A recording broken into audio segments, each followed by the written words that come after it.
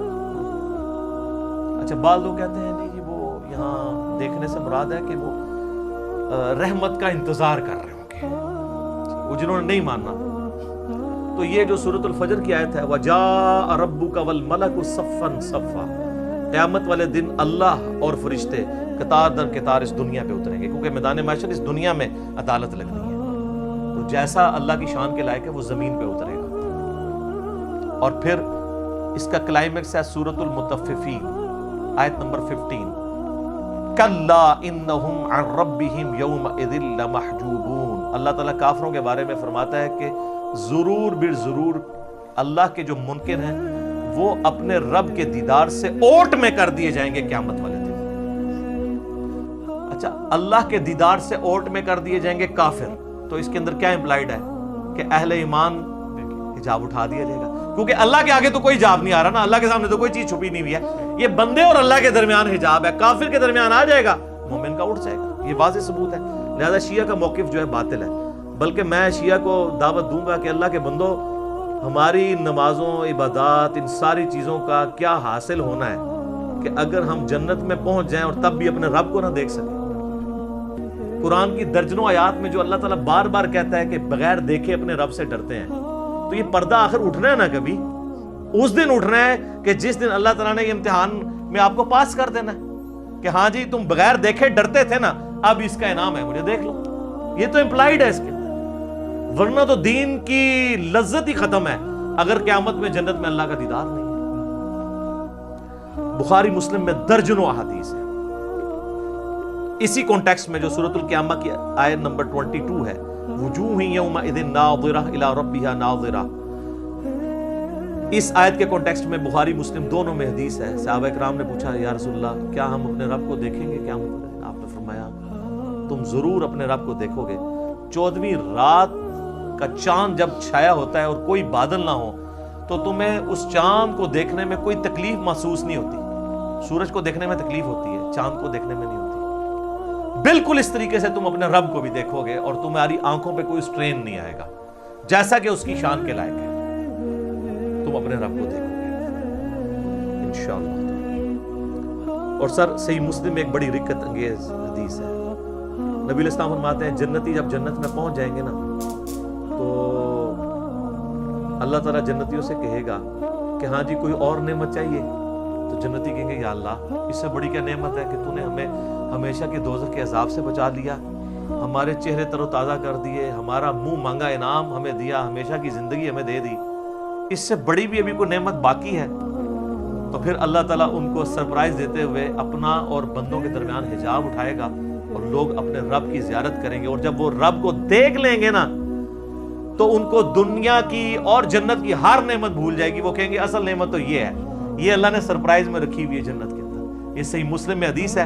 پھر نبی علیہ السلام نے کہا کہ چاہو تو قرآن پڑھ کے دیکھ لو، سورہ یونس کی آیت نمبر 26 آپ نے تلاوت کی، للذین احسنوا الحسنى وزیادہ، جو لوگ نیکوکار ہیں اللہ تعالیٰ ان کے لیے بہتر اجر رکھے گا اور کچھ بڑھ کے بھی دے گا۔ وہ کہتے ہیں کہ بڑھ کے جو دے گا وہ یہ ہے سب سے بڑھ کے اللہ کا دیدار انشاءاللہ تعالی۔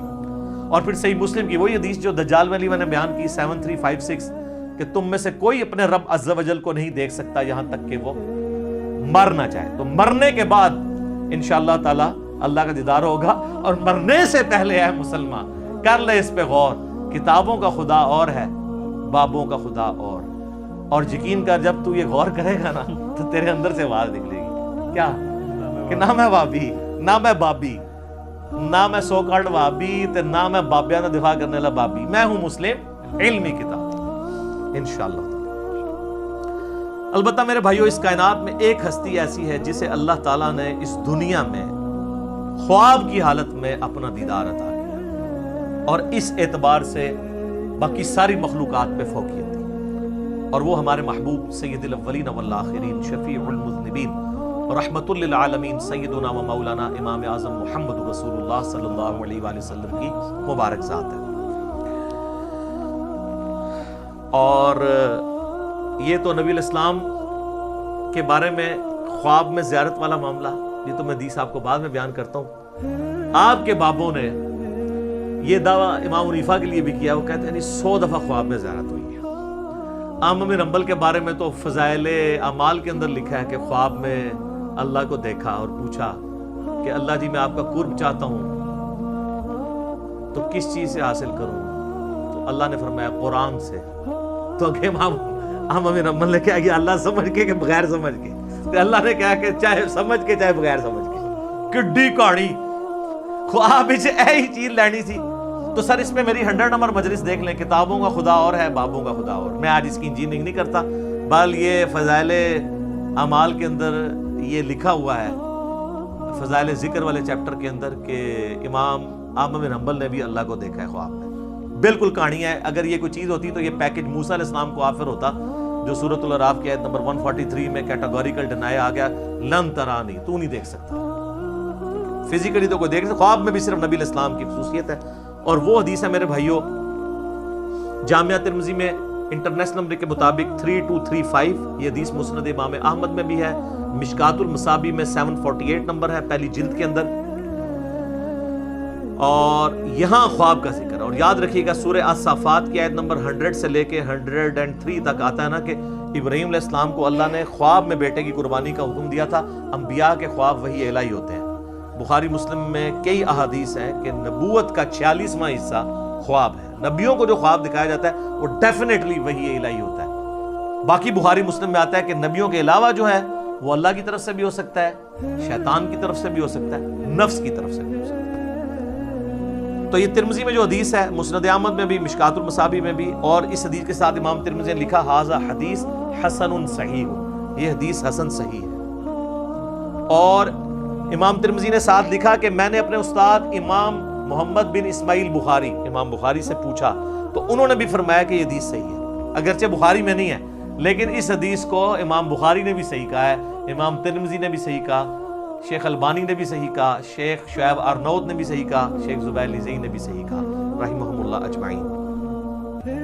بڑی لمبی حدیث ہے، میں اکثر بیان کرتا ہوں، جس میں میں نے وہ دعا بھی آپ کو بار بار کہی ہے کہ یاد کرو، اللہم انی اسألک فعل الخیرات و ترک المنکرات، اس میں الفاظ ہیں جو آج کی ضرورت ہے کہ میں نے خواب میں اپنے رب کو بڑی خوبصورت صورت میں دیکھا، اور پھر یہ بھی الفاظ ہیں کہ اللہ تعالیٰ نے میرے دونوں شانوں کے درمیان اپنا ہاتھ مبارک رکھا، اور میں اس کی تشبیہ بھی نہیں دوں گا کیونکہ لیس کمثلہ شیء، اللہ کی مثل کوئی شے نہیں، حتیٰ کہ میں نے اس کی انگلیوں کے پوروں کی ٹھنڈک اپنے قلب پہ محسوس کی جیسا کہ اس کی شان کے لائق ہے۔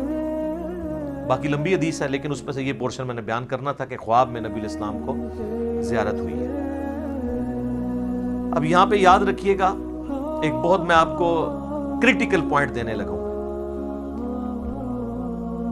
اگر کوئی شخص اللہ ہی کو دیکھ لے تو اب کائنات میں کوئی غیب ایسا رہ گیا جو اس کے لیے اٹریکٹیو ہو، اس سے بڑی تو کوئی چیز نہیں۔ تو پھر قیامت والے دن نبی علیہ السلام کے لیے اللہ نے کیا انعام رکھا ہوا ہے؟ آپ کو دنیا میں مل گیا سب کچھ۔ ہمیں تو کہا گیا نا سورۃ الملک کی آیت نمبر 12 میں، ان الذین یخشون ربهم بالغیب لہم مغفرۃ و اجر کبیر، جو بن دیکھے اپنے رب سے ڈرتے ہیں ان کے لیے مغفرت اور بہت بڑا اجر ہے۔ اور آپ نے سن لیا کہ جنت میں اللہ کا دیدار، قیامت میں اللہ کا دیدار۔ تو نبی علیہ السلام نے اگر دنیا میں ہی اللہ کو دیکھ لیا تو نبی علیہ السلام کے لیے پھر کون سا نام ہے؟ تو اس کے اندر امپلائیڈ ہے کہ نبی علیہ السلام کے لیے انعام یہ ہے کہ دنیا میں دیکھا ہے خواب کی حالت میں، فزیکل ہی نہیں دیکھا، دل کی آنکھوں سے دیکھا ہے۔ فزیکل دیکھنا ابھی باقی ہے ان کا بھی، وہ حضور کے لیے ابھی بھی غیب کی چیز ہے، تو آپ علیہ السلام کے لیے بھی انعام باقی ہے۔ تو جو لوگ اس دنیا میں حضور کا فزیکل دیکھنا مانگتے ہیں یا شب معراج فزیکل دیکھنا مانگتے ہیں، تو ان کے لیے علمی چیلنج ہے کہ پھر بتاؤ کہ نبی علیہ السلام کے لیے قیامت اور جنت میں اور کون سا انعام ہوگا اس سے بڑھ کے، اگر آپ اپنا سب سے بڑا انعام پہلے ہی اویل کر چکے ہیں۔ اور یہ پوائنٹ جس شخصیت نے ہائی لائٹ کیا ہے، میں اس کا کریڈٹ اسی کو دیتا ہوں، مولانا اسحاق صاحب رحمہ اللہ تعالی، المتوفی 213 عیسوی و مطابق 28 اگست 2013۔ انہوں نے یہ چیز ہائی لائٹ کی تھی، اور یہ میں نے نہ آج تک کسی کتاب میں پڑھی نہ کسی اسکالر سے سنی۔ اسکالر نے بیچارے نے کیا بیان کرنا ہے، یہ مولانا اسحاق کو کریڈٹ جاتا ہے کہ انہوں نے یہ ایسا علمی، آپ کہتے ہیں وہ جس طرح وہ تاش میں کہتے ہیں نا یکا پھینکنا، کہ بتاؤ کہ اگر حضور نے بھی اللہ تعالیٰ کو فزیکلی دیکھ لیا جو تمہارا کلیم ہے، تو حضور علیہ السلام کے لیے تو اب کوئی چیز نہیں رہے گی باقی۔ تو خواب میں ہی دیکھا، فزیکلی نہیں دیکھا، شب معراج بھی دیکھا تو پردے میں دیکھا، فزیکلی نہیں دیکھا۔ وہ انشاءاللہ میں اس کے اوپر ڈسکشن کرتا ہوں آخر میں۔ شب معراج میں صحابہ اکرام علیہم رضوان کی 3 آراء پائی جاتی ہیں دیدار خداوندی عز و جل کے حوالے سے۔ پہلی رائے یہ ہے جو صحیح بخاری اور صحیح مسلم میں سیدنا عبداللہ ابن مسعود رضی اللہ تعالیٰ عنہ سے جب پوچھا گیا کہ یہ جو سورۃ النجم کی آیت نمبر 9 ہے، فَكَانَ قَابَ قَوْسَيْنِ أَوْ أَدْنَىٰ، وہ دونوں اتنے قریب ہوئے کہ 2 کمانوں کے درمیانی فاصلہ بلکہ اس سے بھی کم۔ اور پھر اگلی آیت سورۃ النجم کی آیت نمبر 11، مَا كَذَبَ الْفُؤَادُ وَمَا رَأَىٰ، دل نے جو کچھ دیکھا اس کو جھٹلایا نہیں ہے۔ اور پھر سورۃ النجم کی ہی 18 نمبر آیت، لَقَدْ رَأَىٰ مِنْ آیَاتِ رَبِّهِ الْكُبْرَىٰ۔ ان 3 آیات کے بارے میں عبداللہ ابن مسعود سے جب پوچھا گیا تو بخاری مسلم کے الفاظ ہیں، انہوں نے کہا کہ یہاں تینوں جگہ پر مراد سیدنا جبرائیل علیہ السلام ہے، جن کو نبی علیہ السلام نے اپنی اصلی حالت میں دیکھا۔ ان کے 600 پر تھے اور سبز رنگ کا لباس انہوں نے پہنا ہوا تھا اور وہ افق پہ چھائے ہوئے تھے۔ دوسری رائے ہے جو صحیح بخاری میں انس ابن مالک کی ہے، انٹرنیشنل نمبر کے مطابق 7517، وہ فَكَانَ قَابَ قَوْسَيْنِ أَوْ أَدْنَىٰ سے مراد اللہ اور اس کے نبی علیہ السلام کا قرب کہتے ہیں۔ لیکن اس حدیث میں ایک راوی ہیں شریک بن عبداللہ القاضی، سکہ راوی ہیں، لیکن امام مسلم صحیح مسلم میں انٹرنیشنل نمبر کے مطابق 414 نمبر حدیث میں لکھتے ہیں کہ شریک بن عبداللہ جو ہے نا، یہ معراج کی حدیثیں بیان کرتے ہوئے الفاظ کو کم زیادہ کرتا ہے۔ ابن حجر اسقلانی بھی کہتے ہیں کہ یہ شریک بن عبداللہ القاضی جو ہے، یہ جو روایت بیان کرتا ہے نا، یہ اس معراج کا ذکر ہے جو خواب میں ہوئی تھی۔ خواب میں بھی علیحدہ سے معراج ہوئی ہے، ایک فزیکل معراج ہے جس کو ہم ڈسکس کر رہے ہیں۔ اور بعض کہتے ہیں کہ یہ اس کو وہم لگا ہے جو بخاری میں الفاظ ہیں انس بن مالک کے، یہ تمام طرح کی چیزیں یعنی ملتی ہیں. بہرحال یہ انس بن مالک کا اگر موقف ہے، لیکن اس میں بھی دیکھنے کا ذکر نہیں ہے، صرف قرب کا ذکر ہے سدرۃ المنتہا کے موقع پر. تو کوئی حرج نہیں ہے کہ کوئی قرب کی بات کرتا ہے، دیکھنے کا پھر بھی یہاں پہ ذکر کوئی نہیں ہے. اچھا، انس بن مالک رضی اللہ تعالیٰ عنہ کہ اس عقیدے کو سپورٹیو ابن عباس کی رائے ہے صحیح مسلم میں 437 نمبر حدیث میں. انہی 3 آیات سورۃ النجم آیت نمبر 9، 11 اور 18 کے بارے میں جب ان سے پوچھا گیا تو انہوں نے کہا کہ رآہ بفؤادہ مرتین، نبی علیہ السلام نے دل کی آنکھوں سے اپنے رب کو 2 دفعہ دیکھا، یعنی ان آنکھوں سے نہیں دیکھا. اور ابن عباس وہی ہیں جن کے بارے میں صحیح بخاری میں ہم پہلے سن چکے. وہ کہتے ہیں کہ واقعہ معراج جو ہے یہ آنکھوں کا ایکسپیرینس ہے، لہذا وہ آنکھوں کا ایکسپیرینس ماننے کے باوجود دل سے دیدار کی بات کر رہے ہیں، تو دل سے دیدار خواب کی حالت میں ہے، یہ اس کی بات کر رہے ہیں. واقعہ معراج والی میں بھی اگر کریں گے تو دل سے دیکھنے سے مراد کیا ہے، پھر وہ اس کو سپورٹیو اگلی حدیثیں آئیں گی سیدنا ابو ذر غفاری والی. لیکن یہاں پہ میں ایک حدیث بتاؤں، جامعہ ترمذی میں بھی مشکات میں بھی ہے کہ ابن عباس نے کہا لقد را محمد ربہ، بے شک محمد نے اپنے رب کو دیکھا. تو اکرمہ نے کہا کہ حضرت سورۃ الانعام کی آیت نمبر 103 ہے لا تدرکہ الابصار، اللہ کو تو آنکھیں دیکھ نہیں سکتی، تو آپ ہمیں کہہ رہے ہیں کہ نبی علیہ السلام نے اللہ کو دیکھا. تو فرمایا کہ یہ اس وقت ہے جب اللہ تعالیٰ اپنے نور کے ساتھ تجلی فرمائے. یہاں دیکھنے سے مراد دل سے دیکھنا ہے، تو وہ تو دل سے دیکھنا خواب میں دیکھنا جو ترمذی سے بیان کرتی ہے. تو ابن عباس بھی یہ مانتے ہیں کہ اللہ تعالیٰ کی جو نورانی تجلی، جو اللہ تعالیٰ کی ذات ہے، اس کو نبی علیہ السلام نے نہیں دیکھا. بعض لوگ ان حدیثوں سے سہارا لیتے ہیں لیکن اس کی ایکسپلینیشن اسی میں موجود ہے. پھر صحیح مسلم میں ایک حدیث ہے 443، ابو ذر غفاری کہتے ہیں کہ میں نے رسول اللہ سے پوچھا کہ نبی علیہ السلام یہ بتائیے کہ کیا آپ نے معراج میں اپنے رب کو دیکھا تھا؟ تو سر اب آپ لوگ بھی مان جائیں. رسول اللہ نے فرمایا کہ میں رب کو کیسے دیکھ سکتا ہوں، وہ تو نور ہے. کلیئر ہو گیا. اچھا، اس سے اگلی حدیث ہے صحیح مسلم میں 444. ایک تابعی کہتے ہیں ابو ذر غفاری سے کاش میں رسول اللہ کے زمانے میں ہوتا نا تو حضور سے ایک سوال ضرور کرتا. تو ابو ذر غفاری نے کہا کون سا سوال؟ اس نے کہا میں نے حضور سے پوچھنا تھا کہ یا رسول اللہ آپ نے شب معراج اللہ کو دیکھا ہے کہ نہیں. اس سے کم از کم یہ تو کلیئر ہوا کہ صحابہ کے زمانے میں بھی یہ بحثیں چلتی تھی، لہٰذا یہ آج کل جو ان باتوں میں کتاب و سنت بیان کرتے ہیں تو اس کو یہ صوفی ٹائپ لوگ کہتے ہیں، یہ لوگ جو ہیں یہ وہابی ہیں، یہ گستاخ ہیں، یہ حضور کی کمزوریاں تلاش کرتے ہیں. ان کے لیے بہت بڑی پھکی ہے کہ یہ سارے پھر اس زمانے میں موجود تھے. تابعین کہہ رہے ہیں ابو ذر غفاری کو کہ ہم حضور کے زمانے میں ہوتے ہیں نا تو حضور سے پوچھتے کہ یا رسول اللہ آپ نے اس کا مطلب تابعین کو صحابہ نے یہ عقیدہ نہیں بتایا. Point to be noted. تو ابو ذر غفاری نے کہا او بچے تو نے کیا پوچھنا ہے، میں خود پوچھ چکا ہوں حضور سے. اچھا، تو وہ کہتے ہیں میں نے جب رسول اللہ سے پوچھا تھا تو آپ علیہ السلام نے فرمایا کہ میں نے شب معراج ایک نور دیکھا تھا. یہ نہیں کہا، سوال ہو رہا ہے کہ کیا آپ نے اللہ کو دیکھا تھا، تو جواب میں ہونا چاہیے تھا ہاں میں نے اللہ کو دیکھا. جواب کیا دیا؟ میں نے ایک نور کو دیکھا تھا. ابو ذر غفاری کہہ رہے ہیں کہ حضور نے مجھے یہ جواب دیا. اس کی ایکسپلینیشن اس سے اگلی حدیثوں میں ہو رہی ہے. سر امام مسلم نے یقین کرے نا، وہ کہتے ہیں نا ایک سجی پھر کھبی پھر اتو پھر تلو، کنزیکٹیو حدیثاں جی 443 444 اور اس سے اگلی 445 اور پھر اس سے اگلی 446 ابو سعید خدری سے کہ نبی علیہ السلام نے فرمایا کہ اللہ کا اپنی مخلوق سے جو پردہ ہے وہ نور کا پردہ ہے، اگر وہ نور کا پردہ ہٹ جائے تو مخلوق تباہ و برباد ہو جائے، تجلی کی تاب نہیں لا سکتی. تو وہ جو آیا مسلم میں کہ میں نے نور دیکھا تھا تو وہ کیا تھا؟ اللہ اور محمد رسول اللہ کے درمیان وہ پردہ تھا، کیونکہ اگلی حدیثوں میں آتا ہے کہ نور وہ پردہ ہے. ورنہ تو کہتے ہیں میں نے اللہ کا نور دیکھا، کہا میں نے ایک نور دیکھا تھا. اور 443 میں کیا ہے کہ میں اسے کیسے دیکھ سکتا ہوں، وہ تو نور ہے. اس کا اپنا نور نہیں دیکھا، پردے والا نور دیکھا، وہ ہٹ جائے تو مخلوق تباہ و برباد ہو جائے. بالکل کلیئر کٹ ہے. اچھا، یہ تو ہوگی وہ والی دوسری والی رائے اور اس کی ایکسپلینیشن.